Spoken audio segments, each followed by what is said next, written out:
Hello, everyone, and thank you for joining the COVID-19 Public Health Action webinar, View from the Frontline. My name is Stephanie Moyer, and I'm the Community Initiatives and Training Coordinator for the Hawai'i Public Health Institute. I will be serving as your moderator for today's webinar. Before we get started, I want to do some Zoom housekeeping. For all questions, please utilize the chat box or question and answers box located at the bottom of your screen.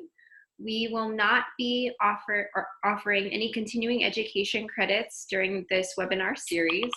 And lastly, all webinars are being recorded and will be available on the Hawai'i Public Health Training Hui's YouTube channel. It's my honor to introduce you to our guest speakers today. We have three people on our panel. First, we'll have Dr. Justin Huggins, practicing emergency medicine. We will then have Claudia Hartz, community health worker from West Hawaii Community Health Center.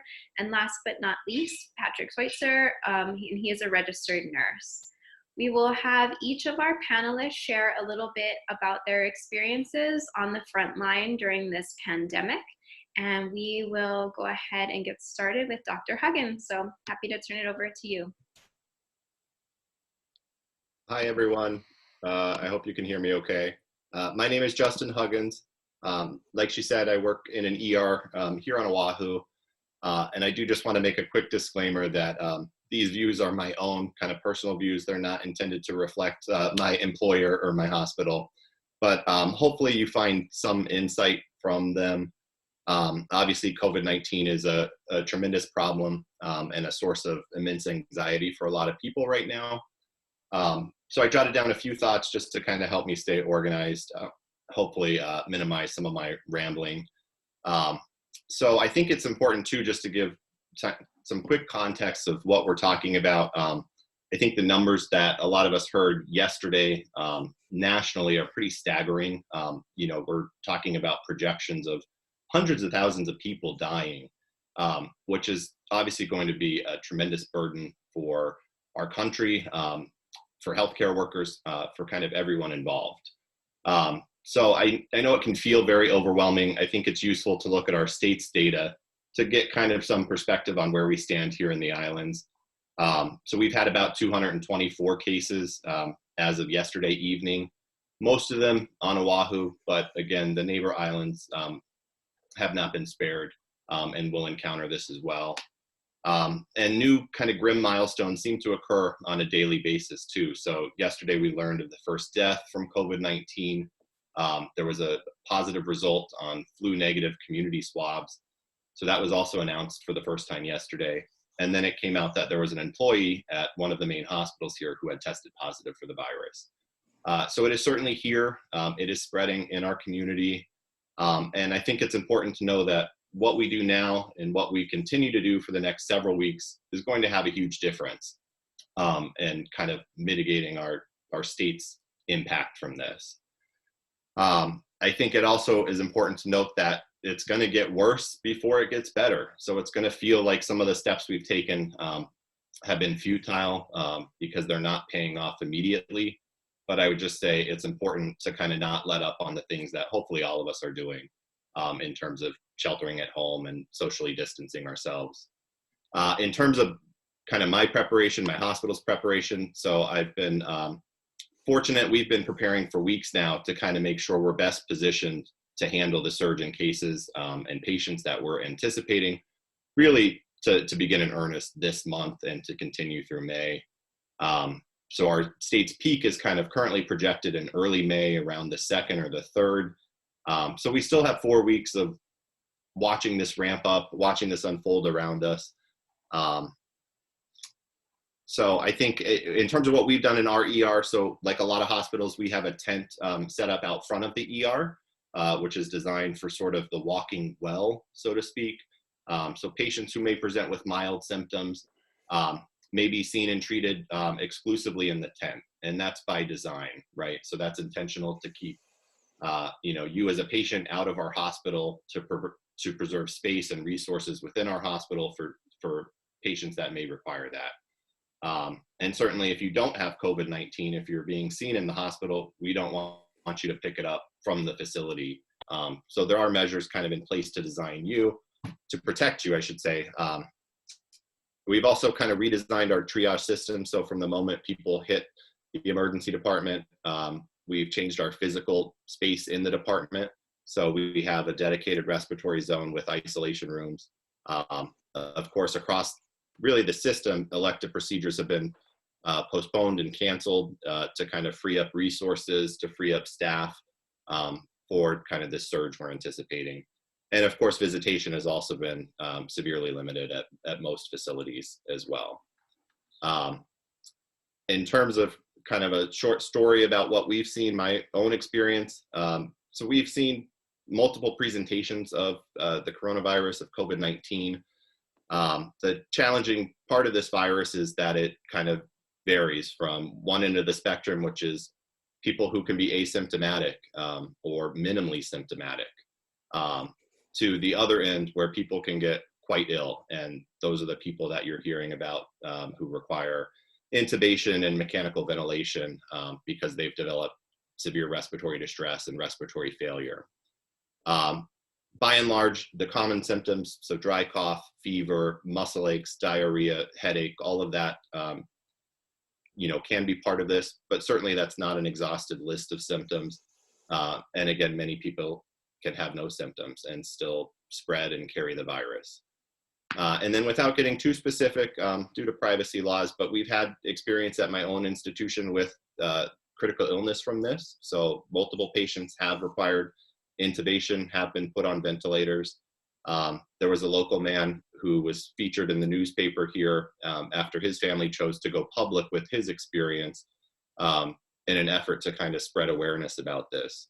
So if you're interested in that and have not yet read that, I'd encourage you to read that article. I think it's a good personal story about a family that's been affected by this here locally.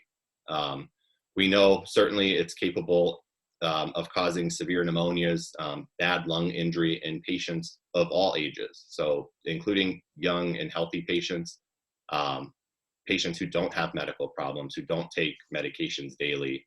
This includes people who do not smoke.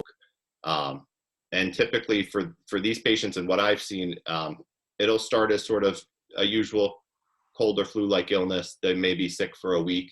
And truly in the second week is when they kind of fall off the curve and develop, shortness of breath that's progressive, which can progress to this respiratory distress and, ultimately respiratory failure. And for these sick patients who do have critical illness, there are lots of investigational therapies, experimental medications that are being studied here in some of our hospitals. But again, there's no cure for this. There's no vaccine, there's no magic bullet at this time. But again, most people who are presumed to be positive because maybe we haven't tested patients with mild symptoms, those cases far outnumber the more severe ones. So, I think it's important to remember that by and large, most people who are exposed to this virus and who do become symptomatic, most people will hopefully have a self-limited course and may not require hospitalization or interventions. In terms of supporting the healthcare system and workers, if you or family members are seeking treatment for this or for other issues, what I would say is, number one, I think most important, if you're healthy, stay home. And then number two, if you do have mild cold or flu symptoms, even if you suspect that you have COVID-19, again, I would say stay home, right? I think that's the single most important thing we can do right now. This decreases the spread of the virus. It helps us to flatten the curve. It helps us to preserve scarce resources in the hospital as well. So I think it's important for you to take care of yourself and to help take care of the people around you. If that means if you take medications, make sure you have enough of those now. Get your refills done today while we don't have a peak kind of utilization of our hospitals and our resources. If you use inhalers for lung disease like asthma or COPD, make sure you have those and have them on hand if you need them. Now is a great time to quit smoking and to quit vaping. It's a good time to protect your lungs and to think about your lung health.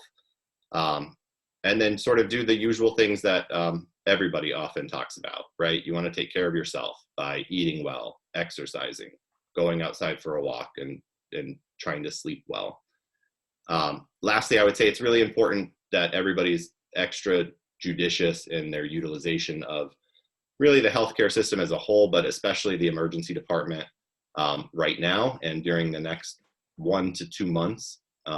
So that means if you do develop symptoms, fever, cough, cold or flu-like illness, there's no reason to panic and to rush to the ER. Most cases of COVID-19 will be self-limited. For these people, supportive measures at home may be all they need, right? Hydration, Tylenol if needed for fevers and aches and pains, plenty of rest, home quarantine if possible, to self-isolate in a separate room or in a bathroom. I think for these people, you can assume that you're positive. A test may not be needed because it won't change your management. So you can call your doctor and ask for advice. There's also good guidance from the World Health Organization about steps you can take if you are symptomatic and suspect you have COVID-19 or have a test that confirms it. And some people may find comfort in kind of measuring their home oxygen at home with a finger pulse oximeter, which you can buy for about $30 at most retailers. So that might give some people peace of mind if they're exceedingly anxious about this. But again, I would just reiterate, there should be some measure of comfort in the fact that most of the swabs that we have sent on the island, about slightly less than 10,000 to date between the state and private labs, most of those have been negative. So those are people that have symptoms where we're suspecting COVID-19 or thinking enough about it to send a swab, and those are still coming back negative. So there's plenty of other viruses that are still out there that can still cause cold and flu-like illness, that can cause fever and cough, and that are not the novel coronavirus. Lastly, of course, high-risk patients, those with significant health problems, should talk to their doctor.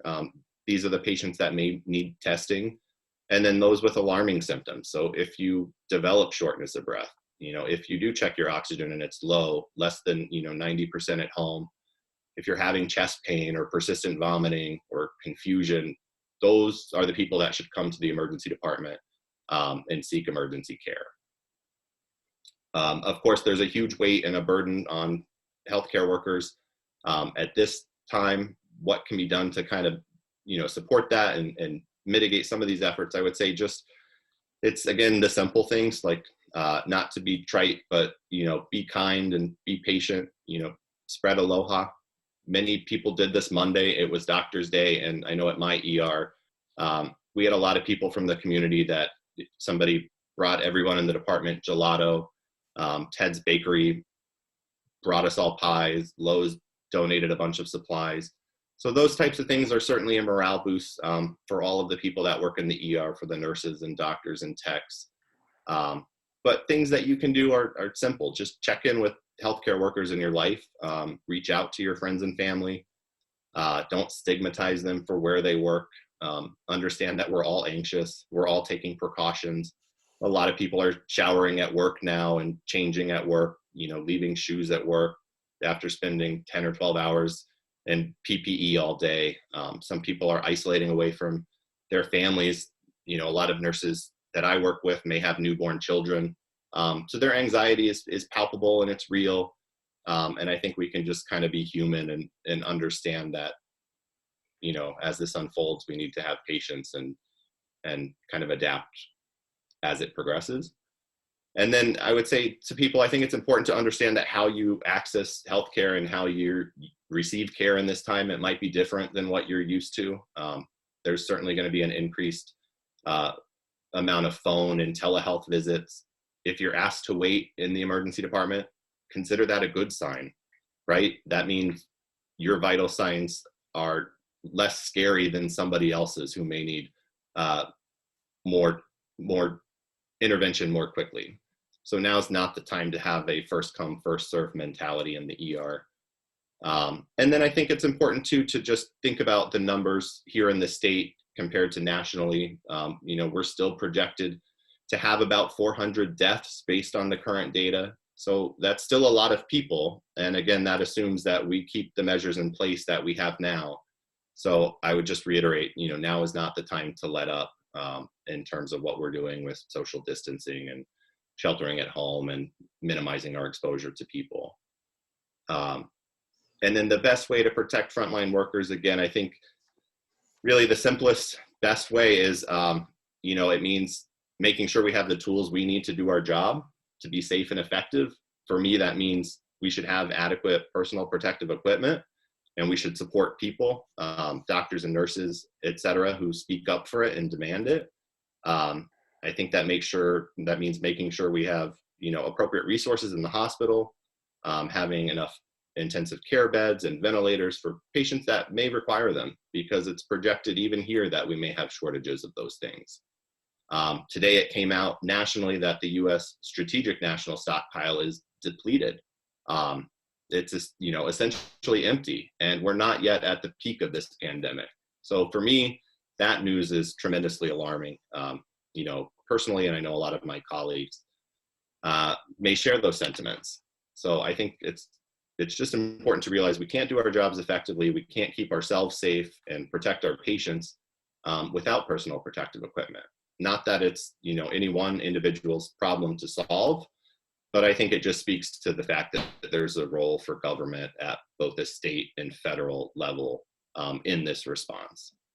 But in terms of what you can do, I think limiting the spread of the disease right now will significantly help us down the road. So the old saying is true in this case, right? An ounce of prevention is worth a pound of cure. So stay home, socially distance. I know these things are hard. I know that they're being, blasted out and kind of beat over everyone's head, but realize this is not forever. These things are important, and they're, proven to work. So it's nothing glamorous, but it will protect us on the front lines. And I think just a few final points before I stop rambling on here.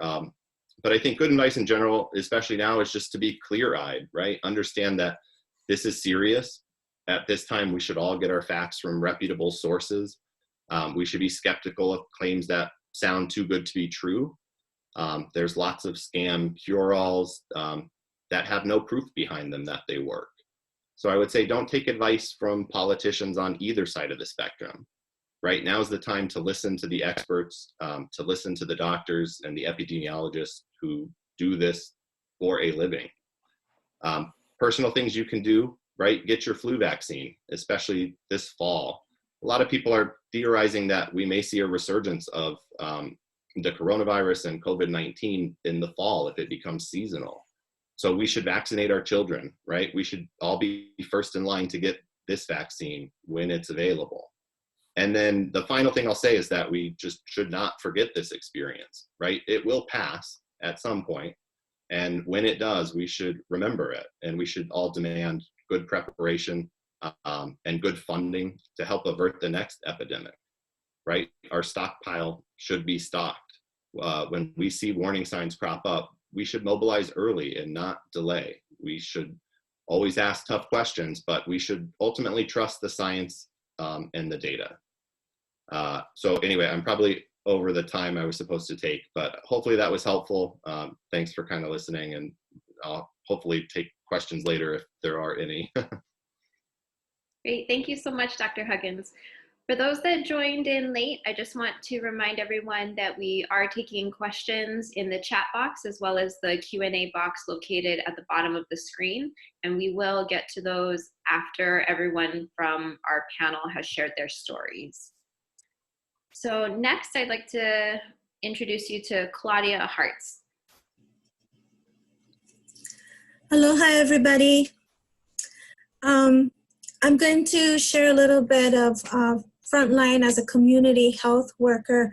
I work at West Hawai'i Community Health Center, and I've been here going on 5 years now, here at West Hawai'i Community Health Center on the west side of the Big Island. Yesterday, as I was reading through some past text messages, I gathered a small timeline to share with you. Texted conversations, how we community health workers prepared for a life-changing event.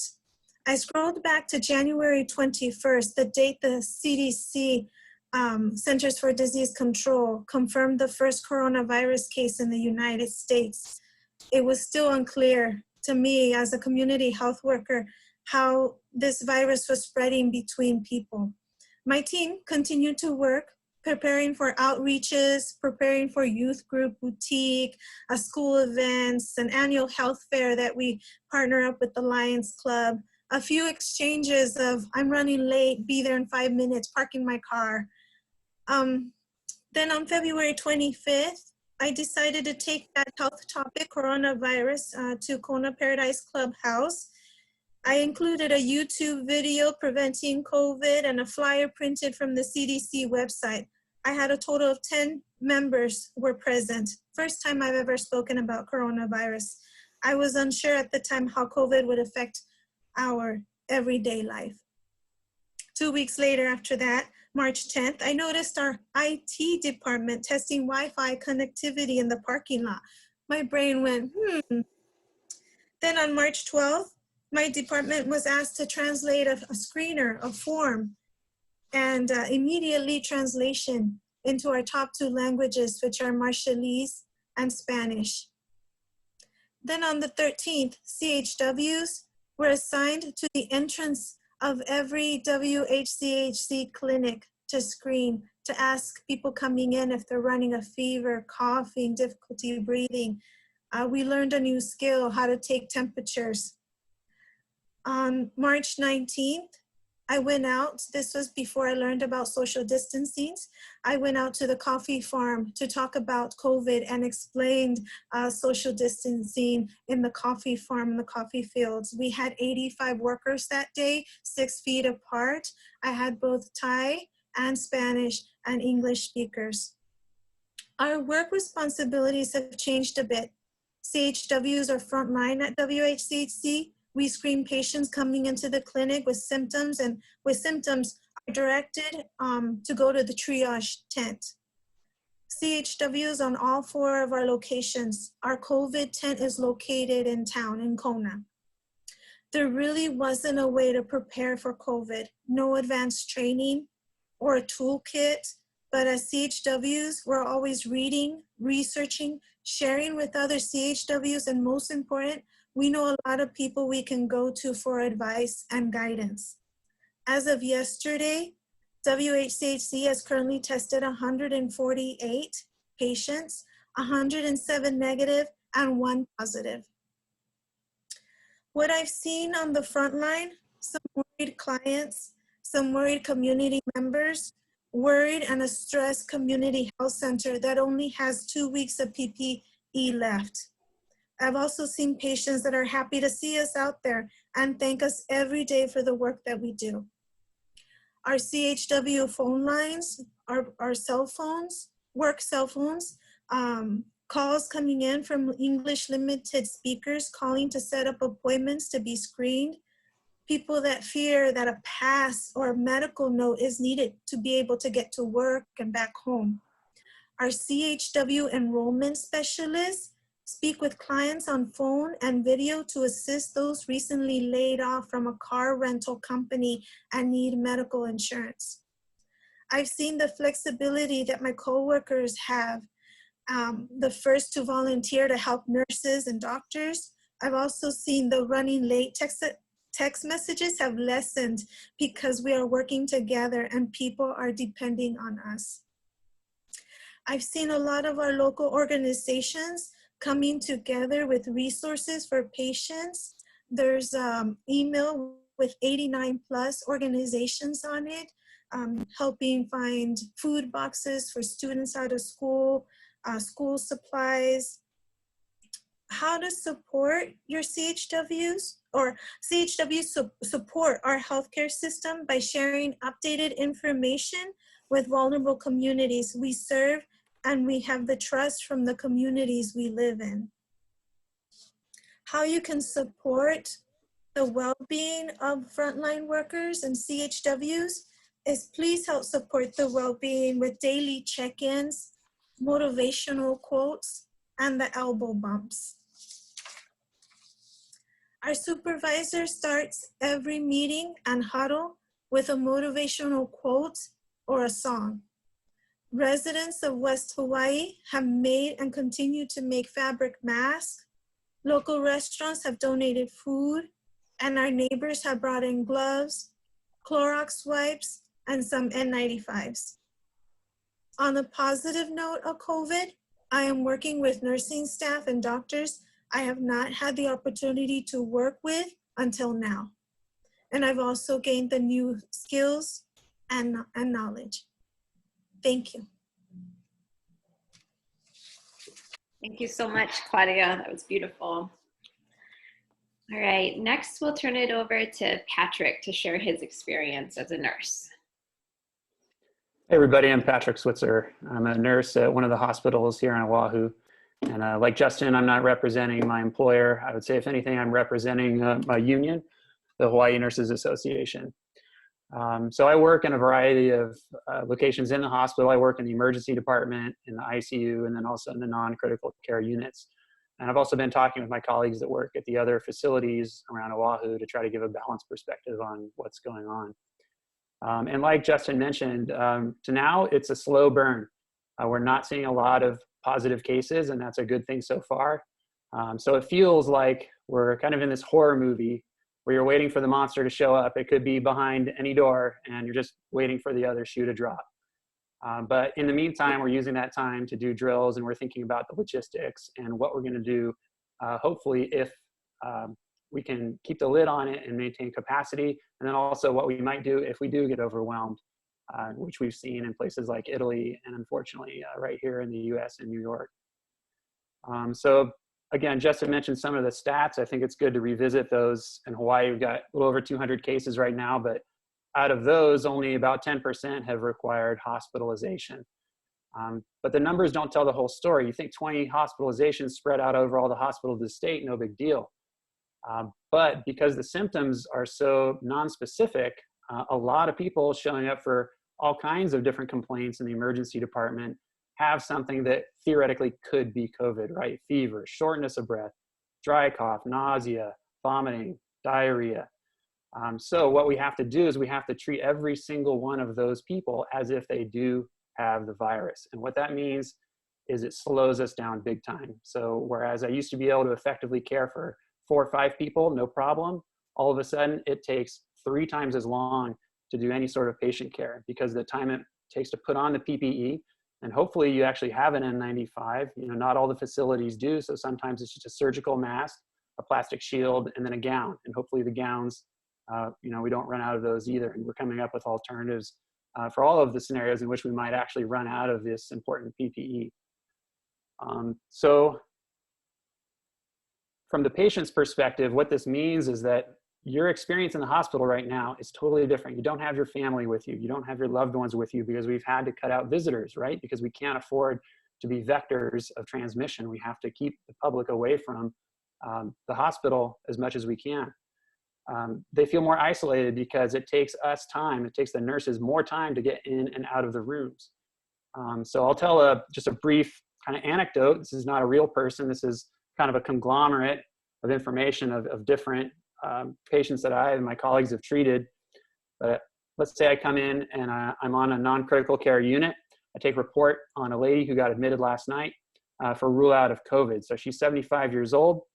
She's got a history of heart disease that causes fluid buildup in her lungs. She quit smoking 20 years ago, but that's left her at risk for chronic bronchitis.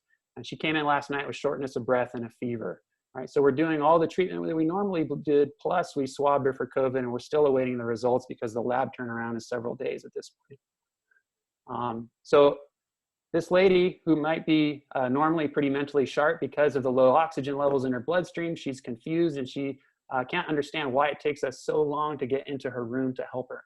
So while I'm getting a report, she's pressing her call bell and she's asking for help. She's saying she's short of breath and she can't breathe. By the time I can get into the room, 10 minutes have passed because when time she called, I was in a different patient's room attending to their needs. It takes time to doff all of this gear with somebody watching you to make sure that you don't make even one mistake to get the virus on some part of your clothing that wasn't clean and then spread it around the hospital, right? That's the nightmare scenario we're all thinking about. It's all on the front of our minds. And then we have to put on the PPE all over again to get into her room, right? And then every time we do that, she can't remember what's happening. And so most of the time she's, kind of in that room scared, like wondering what's going on. So we do our best to be with our patients, but it's proven that, all of these isolation precautions kind of socially distance within the hospital, and people get suboptimal care compared to in a non-pandemic situation. So that's the hard thing, right? We have this emotional struggle where we want to do the best for our patients, but we can't. And as a caregiver, that's kind of a terrible feeling. We're doing the best we can. We have the support from our administration, the best that they can, but they're only human and they can only respond so fast to something that's moving really quickly at this point. So regarding to the questions of how to support, the healthcare workers when you are seeking treatment, I think Justin laid it out pretty well. There's a lot of resources online, and otherwise, I'll try to fill you in on a little bit. So number one, get informed, use high quality sources of information, watch out for your social media feeds. There's a lot of misinformation floating around out there. I got several panic calls about people who were running fevers and took ibuprofen that worried they're gonna die now, right? So that's not the kind of thing that should be at the forefront of your mind. So you can get good information on the Hawaii DOH website, the CDC website. There's hotlines you can call if you don't have internet access. So Queens Medical Center has a hotline, 691-2619. Hawaii Pacific Health has a virtual clinic that's open from 8 to 8, where you can call and get counseled even if you don't have a PCP. So their number is 462-5430. There's other resources online for community organizations. So if you want to get the most up-to-date information, you can check out the Hawaii Data Collaborative at hawaiidata.org. And then just before this call, I got off the phone with a gentleman who started a community foundation right here in Hawaii called hawaiitowards0.org. His name was Leo, and their group, they're putting together a lot of resources of all types, not just for healthcare support, but for all the people suffering the disruption in their lives as a result of this pandemic. So if you have trouble with your mortgage, you have trouble securing food, shelter, you can check out their website, and there's a lot of good resources. So I would say when you're seeking treatment, get informed, and then just let us know you're coming, right? Call your PCP before just showing up at the ER. Like Justin said, don't be offended if you're asked to wait outside or in a parking lot before you're brought into the emergency room. That's probably a good sign. As far as the system is concerned, like not burdening the system, I think it's generous, possibly even inaccurate to call the healthcare delivery in the United States as a system. And I think what we're seeing right now, and the fact that the US has the most COVID cases now, and we're on track to be between 100 and 250,000 deaths from COVID, shows just how badly our public health system has been decimated over the last few decades. And the reason is, it's easy, right? Public health succeeds when crises don't happen. So it's easy to take for granted. So what we're dealing with now is the aftermath of failures of public policy for decades, right? So me and Claudia and Justin, what we're dealing with right now and all the patients, this is a failure of our country, of a prioritization of needs and resources. And so moving forward, we're gonna really have to rethink how we do public policy and make it really work for people and strengthen our public health system so that we could, in fact, keep things like this from happening. So there's examples of how to do this. Other countries that have been able to do case surveillance, tracking down sick contacts, massive widespread testing, they were able to keep this curve really flat, and they still are. So we're way behind the rest of the world when it comes to being able to meet the needs of our citizens here. How should you support the mental well-being of your caregivers, the frontline people? Honestly, I think right now we are all the frontline. I think the people working in the hospitals right now might even have it better off than a lot of other folks. Because I'm a nurse, Justin's a doctor, Claudia's a community health worker. This is what we signed up for do, right? This is kind of our job. We're just showing up for work, right? We're not the heroes. The real people who are devastated by this and are going through the most mental anguish right now are the people who are newly unemployed. Maybe they're having symptoms. They're terrified of what's going on. Maybe they have a sick family member, and now they got dropped from health insurance because in our country, your health insurance is tied to your employment. Even here in Hawaii, where we have some of the best rates of healthcare coverage in the nation, there's a lot of folks who just don't have that fallback. And that's terrifying, right? If you're one of those people. So I think the real, if you're going to call anybody heroes, it's the folks who are in the midst of it, that didn't sign up for it, and that aren't professionals and aren't well paid and have the respect of society. So these are the folks, the housekeepers in the hospital, the food workers, the bus drivers out there on the street. Those are the folks, I think, who are really going to be going through mentally tough times, in the next few weeks. How to protect the frontline workers, I think, Justin did a great job of describing the PPE situation. And again, that's totally preventable, right? There's no reason that the wealthiest, richest country in the world shouldn't be able to have PPE for its workers. So that's a big, unfilled to-do checkbox moving forward, but it's too late to do anything about that now. So what we're seeing is in lack of our government leadership, the community is filling in the needs. People are making PPE, they're donating it, and the hospitals have links that you can go to and information to find out where to drop off homemade masks and gowns and things like that. But really what you can do to protect the frontline people is to keep the community spread down. In the emergency room, in the ICU, all we can do is give state-of-the-art supportive care to the sickest of the sick, right? So as long as everybody who needs it has access to what we can do for you in the hospital, we're going to be able to bump those mortality numbers down, because we're going to be able to do mechanical ventilation for people. We're going to be able to give them supplemental oxygen. We're going to be able to support their organ systems that are shutting down until their body recovers from this illness on its own. But if we get overwhelmed, then there's no amount of PPE in the world that's going to save us, right? If you are swimming in an ocean of virus in your workplace, it doesn't, you can't maintain that cognitive load that it takes to maintain protection from the virus shift after shift after shift after shift. You just can't be done. We're seeing the effects of that in Italy and New York, where the healthcare workers are themselves coming down with the virus and then needing care. And that actually reduces the capacity of the healthcare system to respond. So the best thing you can do to protect the frontline workers, keep it from spreading in the first place. Just like Justin was saying, disinfect your homes, isolate from sick people, do your best to maintain the social distancing, and then whatever your capacity, tell a friend. If you're just the head of a household, take care of your own household, and then check in with your neighbors, give them a call, see what they need. Maybe they don't have bleach because they couldn't go and buy it because it was cleaned off the store shelves. Maybe you can give them a little bleach so they can mix their own disinfectant solution for their house. If you're the manager of a grocery store, think about how you can minimize people grouping up within your store. How can you maximize social distancing and take care of your own employees? So we're looking at the whole community pitching in to effectively do what a true public health system should have done in the first place. But that's what we do in Hawaii. We stick together. We've got among the best public health outcomes in the country, which is great, but we still are going to need each other to get through this. So thanks, and yeah, I'll take any questions if anybody has. Awesome, thank you so much, Patrick. So we, as a reminder, if you do have any questions, please place them in the chat box or the question and answer box located at the bottom of your screen. To honor everyone's time, we have about 20 minutes to get to some of the questions.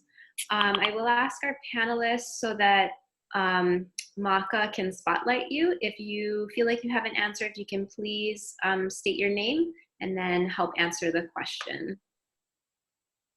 So our first question is, previously the peak was set for April 24th or 25th, and now I hear it's May 2nd or 3rd. Does this mean that we have flattened the curve with the restrictions that are in place, or was the end of April dates for another or for other states in the nation?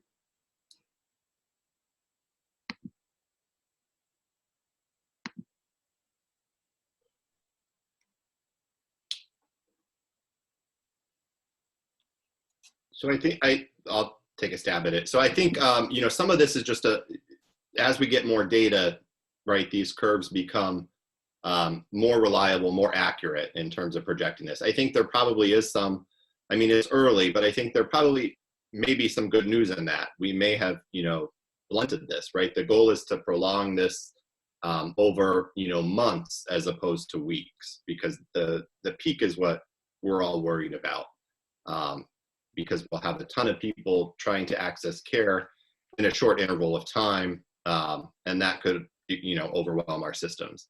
So I think, the goal is we want to push that peak out as far as possible and keep it as flat as possible. So some of it may be the social distancing and the travel restrictions and all of these other measures, but I think some of it is we just don't have a lot of data points, right? We're still, on this slow kind of creeping upslope of seeing cases. So I think as we get more widespread testing, which hopefully will come as there's a lot of new rapid kind of point of care tests that have just come to the market or are about to come to the market, and hopefully those will be deployed locally so we can have more widespread testing, so we have a better understanding of where the virus is here, and how many people are infected or are carrying this with minimal to no symptoms. Thank you. Okay, the next question is for Claudia.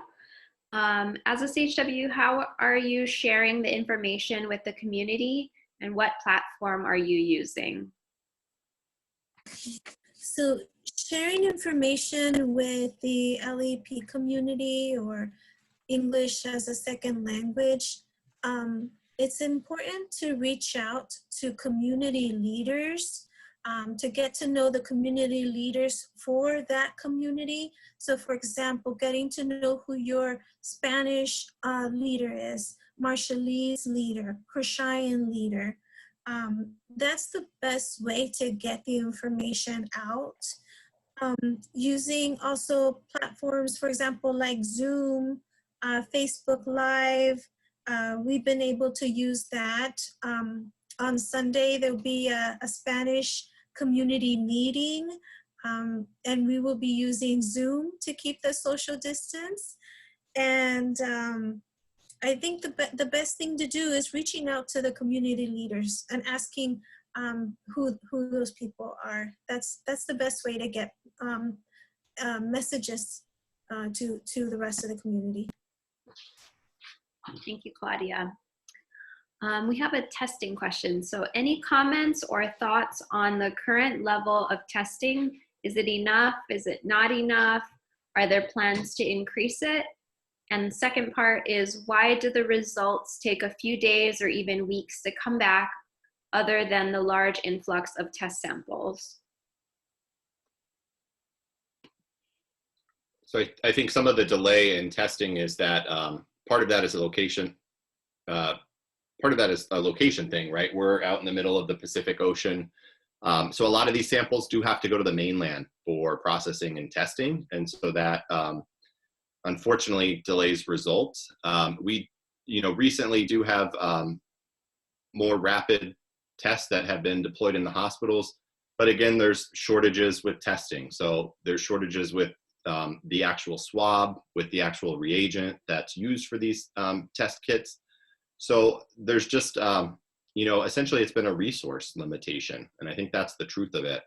And I think it's frustrating because the messaging, from above, from some of our leaders at a federal level has been that, everybody who wants a test can get a test.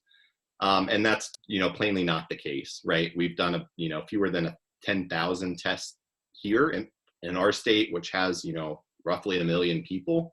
So that's not very many. And I think if everybody who wanted a test could have one, we would see much higher numbers. But the reality is, we were behind we got out of the gate slowly, right? I think Patrick alluded to other countries had done this better.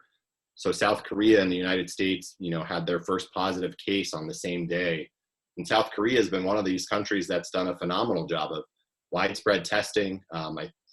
Their rate for a long time had been higher than ours on a per capita basis in terms of testing.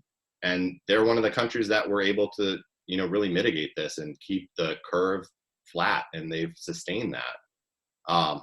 So, I think part of this is just we were not prepared for this, and we should have been.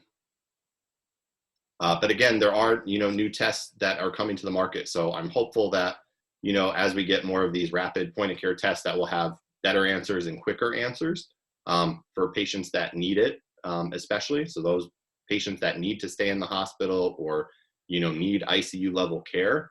But, for the short term, again, not everybody, even those patients who have symptoms, may be tested. So there's still criteria for testing. And that's true of the drive-through testing centers that have gone up.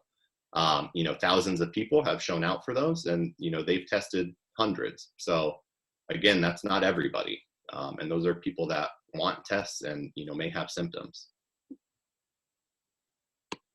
Thank you. Next question is, what is your opinion on wearing homemade masks?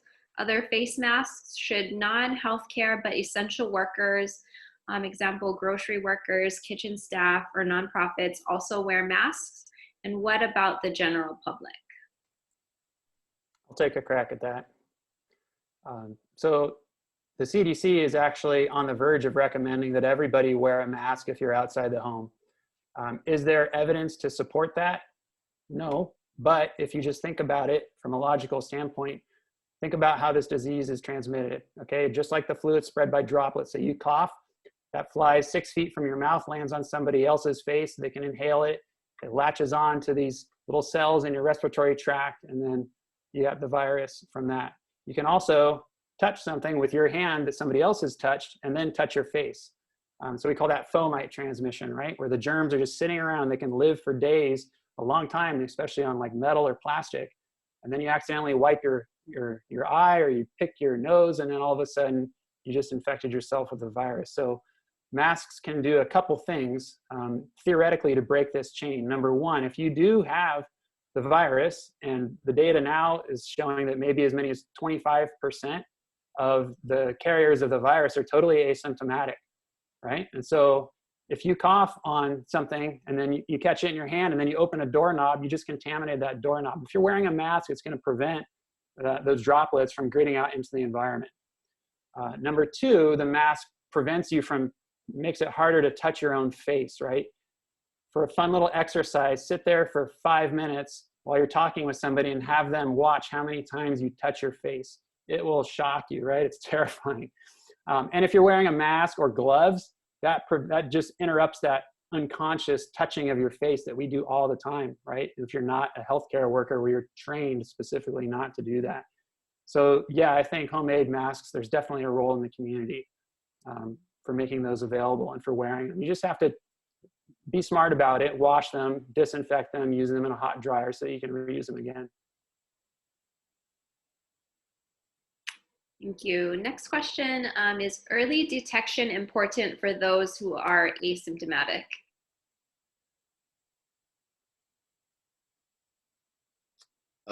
I think for asymptomatic people, it may not be. I think in an ideal world, we would test everyone so we could know right where this is, and we could, hopefully kind of halt the spread.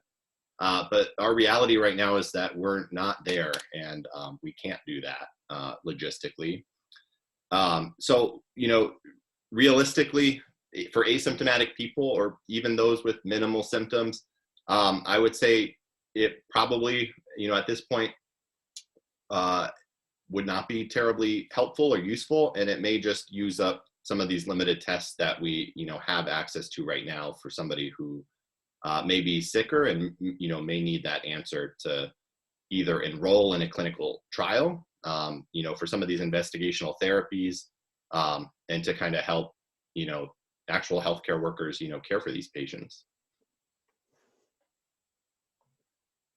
Thank you. Next question is, can you display milder COVID symptoms if you've had your flu shot?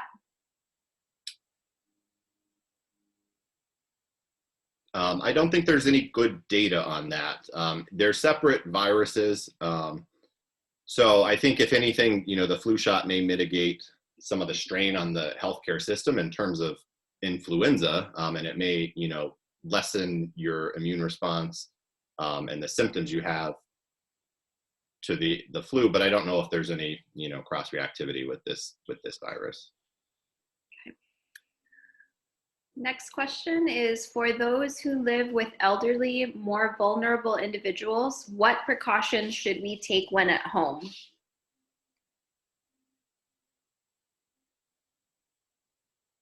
So I think it's a lot of the same stuff we've talked about. I think really you should limit their exposure to people, right? And that means all people, because as Patrick was saying, up to a quarter of patients can have this virus and have no symptoms, which is scary. And so they can easily pass that to an elderly patient or to somebody who has a compromised immune system for whatever reason. So cancer patients on chemotherapy, people with autoimmune diseases who take immunosuppressants. And those people may not be asymptomatic if they get the virus. Those are the people that this may just run rampant in their bodies, and they may become very sick.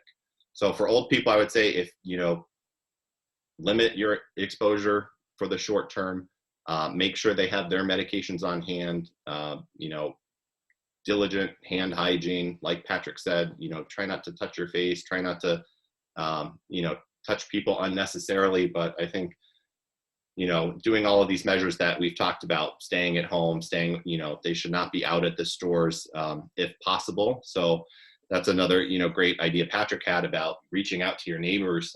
If you have an elderly neighbor, that may be somebody that you offer to go to the grocery store for, and you can leave them at their doorstep. And that might be, a helpful thing that, would make a world of difference for some of these people. Thank you. Next question is a follow-up testing question. What is the prioritization that is used to determine who receives rapid tests and who receives the more delayed testings that are mailed out? So I think some of that might be institution specific. There are criteria that we use at my own institution to help kind of guide us in that decision making. But really it's, the people that get the rapid, kind of in-house test where we'll have a result in a few hours right now, are people that typically may need to stay in the hospital. So they're sicker. They may have significant medical problems or comorbidities that put them at higher risk for this. So for these patients, we'd want to know, that same day that they're COVID positive, as opposed to 5 days later, or whatever these send out tests, their turnaround time may be. Because that may guide where they go in the hospital. It may guide, staffing issues and all sorts of things downstream. And certainly we'd want to know that information kind of sooner rather than later.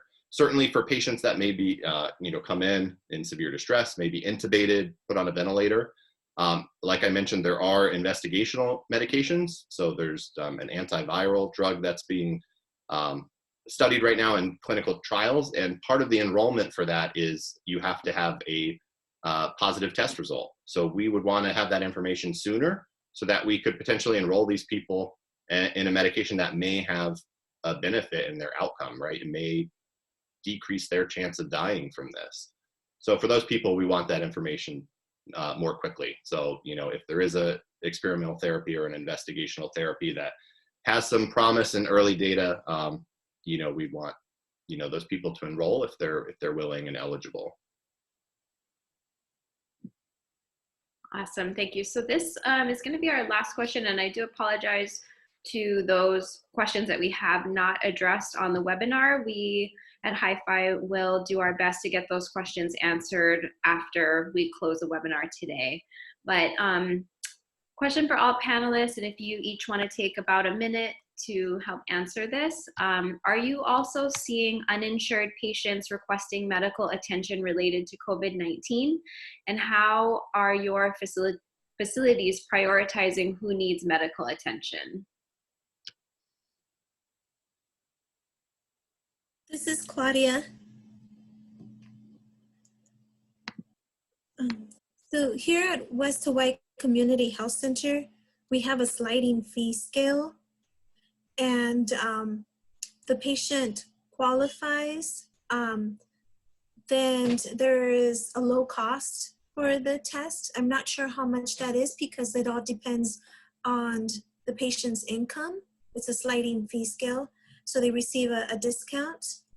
The test is available to our patients and to those establishing care, so becoming our patients. And then if they meet the criteria to be tested, which is discussed between the patient and the doctor, then they would do the test. But they would have to be seen by the doctor first, right?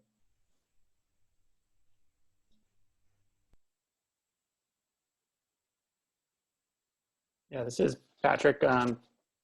So of course we're seeing people without insurance that present for care. Luckily, the majority of people that have symptoms and do have COVID don't need hospitalization, so they don't need a lot of resources. It's going to bankrupt them. But there's 30 million uninsured Americans in this country. Some of them are on vacation when they have their illness that strikes them down. This is not just related to COVID. I mean, this is a massive problem. I took care of a guy, within the last couple of years who was on vacation with his family, didn't have insurance, and while he was here, he passed out in a hot tub. He was brought in by the ambulance, and we learned that he had a problem with his heart rhythm, where every now and then his heart rhythm would go really, really slow, right, to the point where it could kill him. And so he was put in this terrible position of, okay, do I get a pacemaker inserted, which is tremendously expensive and will financially bankrupt me and ruin the finances of my family, or do I risk traveling home and maybe dying en route back home? And so this is obviously totally unacceptable. We're the only, wealthy, Western democracy that has this crazy non-system that doesn't protect all of its citizens with access to healthcare. But the way it works is if you present to an emergency department, there's federal legislation that mandates that you will be seen for what's called an MSC, or a medical screening exam. So a qualified physician will evaluate you and determine if you have an emergency condition. So if you're sick enough, you're going to be brought into the hospital and treated. We're not triaging anybody based on whether or not you have insurance right now at this point. As far as getting hooked up with a PCP in primary care, it gets a lot more difficult. And I'm not an expert at that because I work in the hospital, but that is a major barrier on why emergency departments tend to get overutilized, right? Because it's actually easier for people to get care in an ED under some insurance plans than it is to even get established with a PCP. But if you're sick and you need help, come into any ED and we will treat you. Yeah, I would absolutely echo what Patrick said. From my standpoint, I have no financial stake in the game. I'm fortunate I'm not a fee-for-service provider.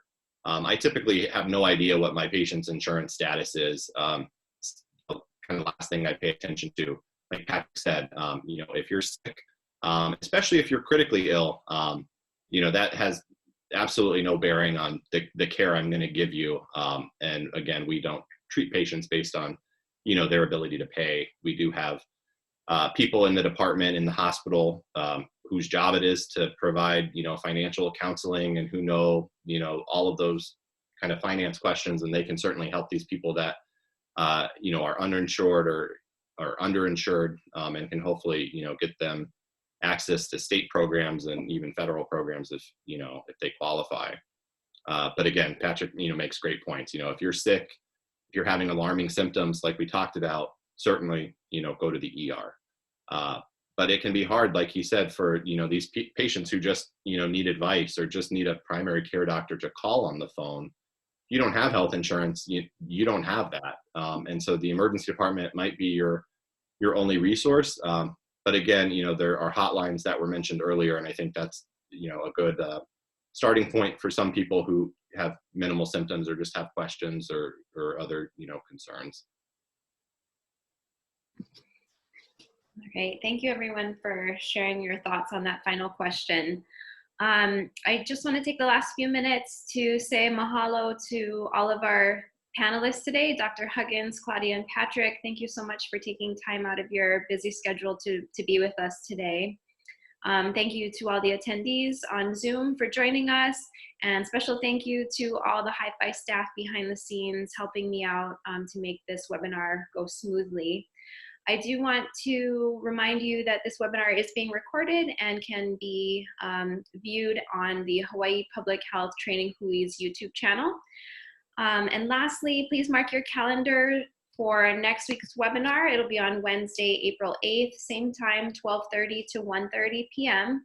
We will be joined by Dr. Mestiza Gass, who is the Program Director of Mental Health America of Hawaii, and she'll be sharing a little bit about self-care and mental health during this pandemic. Again, mahalo for joining us, and we hope to see you next week. Aloha. Thank you. Thank you.